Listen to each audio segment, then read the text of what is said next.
Good morning students. अभी तक हमने वर्ण व वर्णों के माध्यम से शब्द बनाने की प्रक्रिया सीखी। आज हम संस्कृत भाषा को सीखने हेतु कुछ अन्य आधारभूत चीज़ों की जानकारी प्राप्त करेंगे।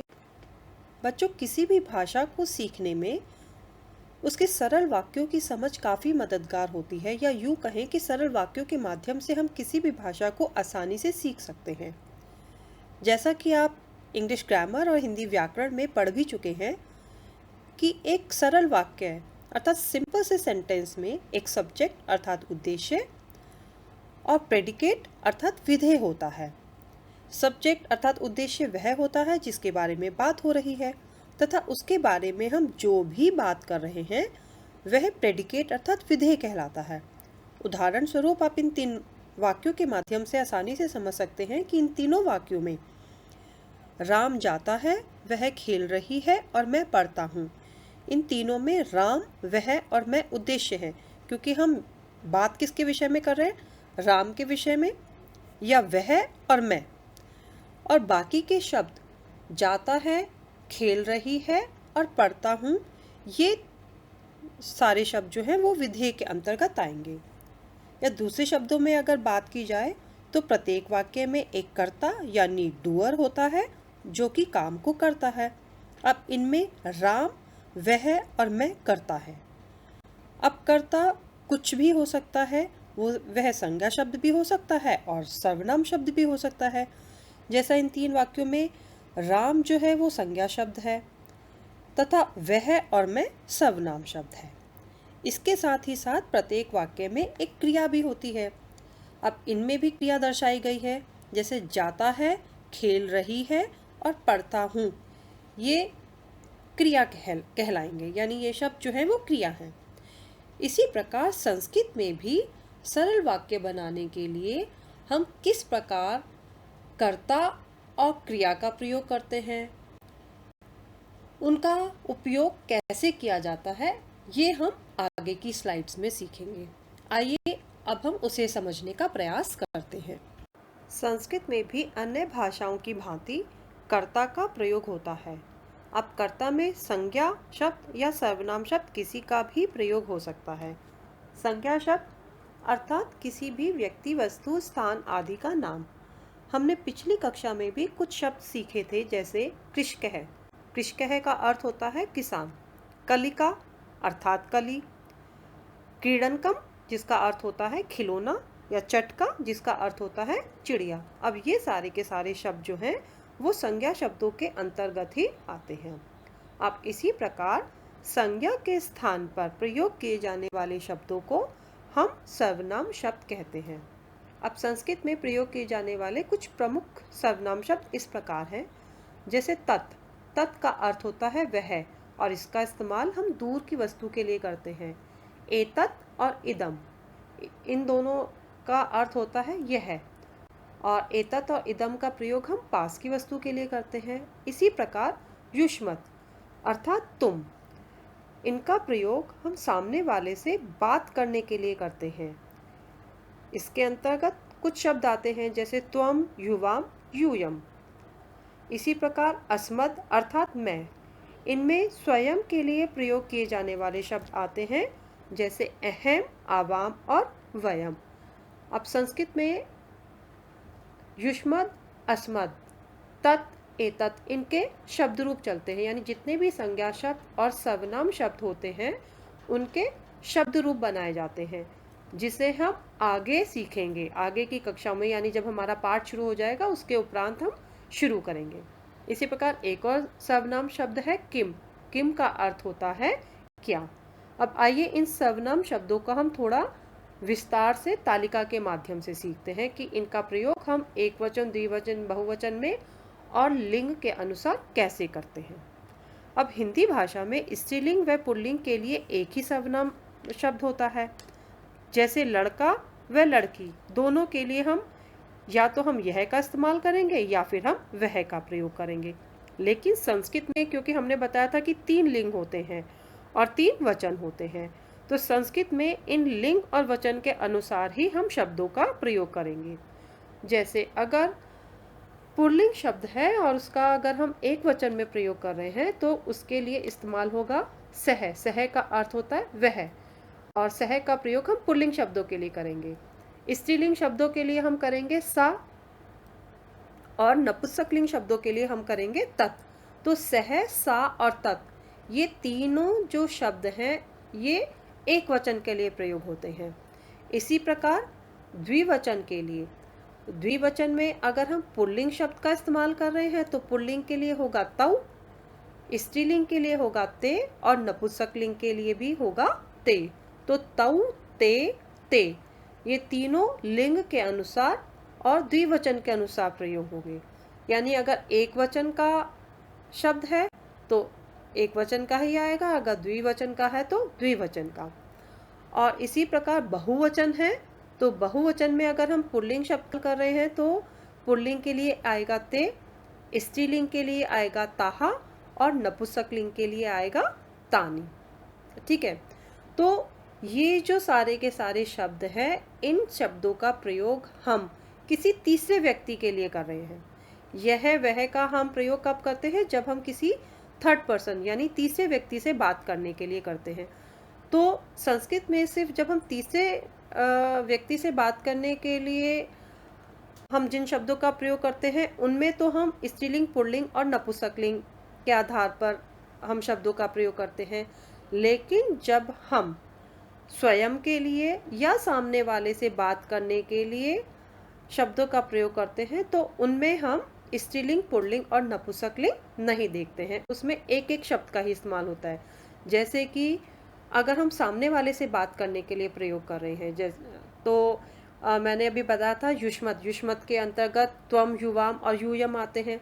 तो त्वम एक वचन के लिए प्रयोग होगा यानी तुम, और युवाम का प्रयोग होगा दो लोगों के लिए, यानी जब हम दो लोग से बात कर रहे हैं, दो लोगों की बात करें तो उसके लिए हम इस्तेमाल करेंगे युवाम।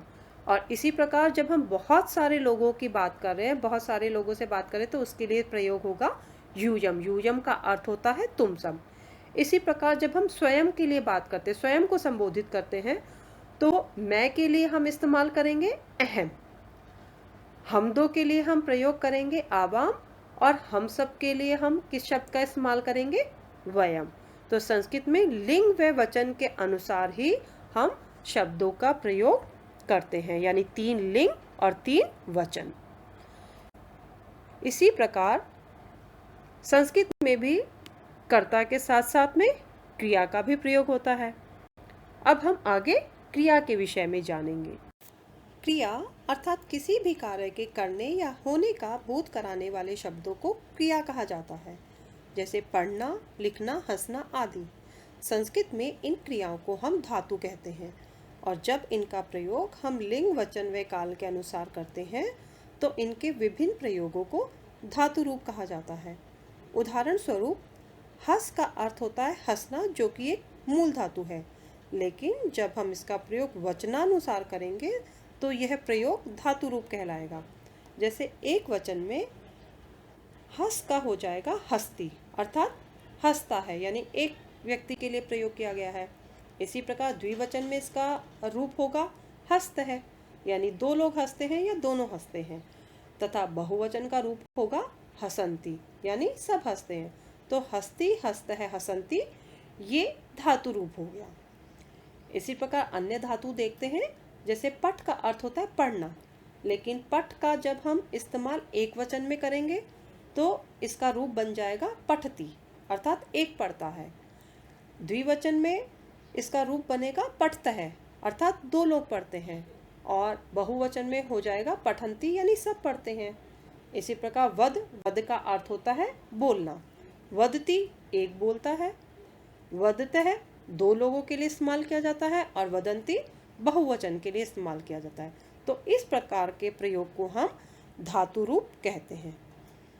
तो धातु रूप के माध्यम से हम क्रिया अर्थात धातु का प्रयोग करना सीखते हैं। धातु के पश्चात एक और मुख्य बिंदु जानने योग्य है, और वह है पुरुष अर्थात पर्सन। सर्वनाम शब्दों व धातु का प्रयोग पुरुष के अनुसार किया जाता है। लिंग व वचन की भांति ही संस्कृत में 3 पुरुष बताए गए हैं। पहला है प्रथम पुरुष, दूसरा है मध्यम पुरुष व तीसरा है उत्तम पुरुष। प्रथम पुरुष अर्थात जिसके विषय में बात की जाती है, इंग्लिश में इसे हम थर्ड पर्सन कहते हैं और हिंदी में हम इसे अन्य पुरुष के नाम से भी जानते हैं। उदाहरण स्वरूप एतत् और तत्। एतत् अर्थात यह और तत् मतलब वह। अब ये दोनों ही सर्वनाम शब्द है। इसके अलावा अगर अन्य कोई संज्ञा शब्द हैं तो वे भी प्रथम पुरुष के अंतर्गत ही आएंगे। दूसरे नंबर पर आता है मध्यम पुरुष अर्थात जिससे बात की जाती है। इसका उदाहरण है युष्मद्। अब युष्मद् के भी कई रूप होते हैं, जैसे त्वम। त्वम का मतलब होता है तुम, जिसका प्रयोग हम एक वचन के लिए करते हैं। युवा अर्थात तुम दो, यानी जिसका प्रयोग हम द्विवचन के लिए करते हैं, और तुम सब के लिए करते हैं यूयम।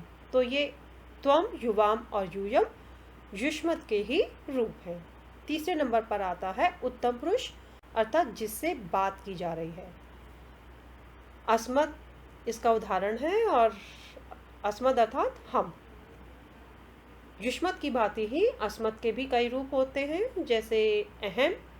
अहम का मतलब होता है मैं, जिसका प्रयोग हम एक वचन के लिए करते हैं। आवाम, इसका अर्थ होता है हम दो या हम दोनों, इसका प्रयोग हम द्विवचन के लिए करते हैं।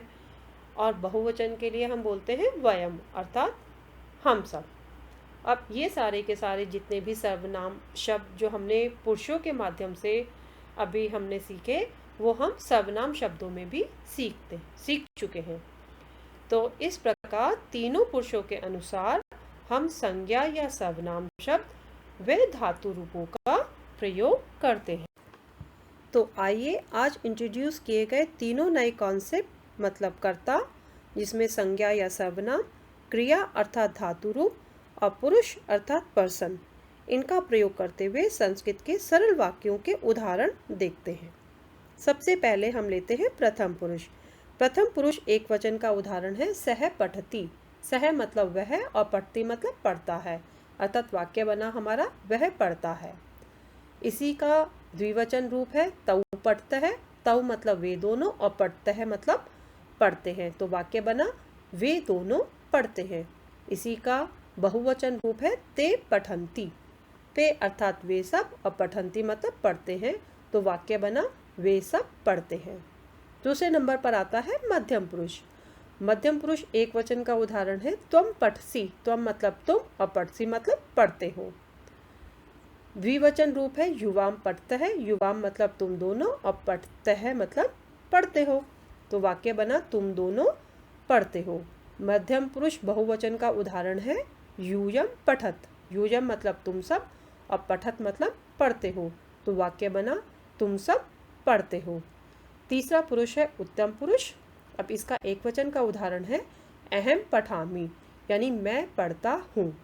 इसका द्विवचन का उदाहरण है आवाम पठावह। आवाम अर्थात हम दोनों और पठावह मतलब पढ़ते हैं, तो वाक्य बना हम दोनों पढ़ते हैं। अब उत्तम पुरुष बहुवचन का उदाहरण है वयम पठामः। वयम मतलब हम सब और पठामः मतलब पढ़ते हैं। तो इस प्रकार आज हमने कुछ वाक्यों के माध्यम से संस्कृत में कर्ता व क्रिया के प्रयोग को जाना। अगली कक्षा में हम पाठ्य पुस्तक का फर्स्ट चैप्टर पढ़ेंगे।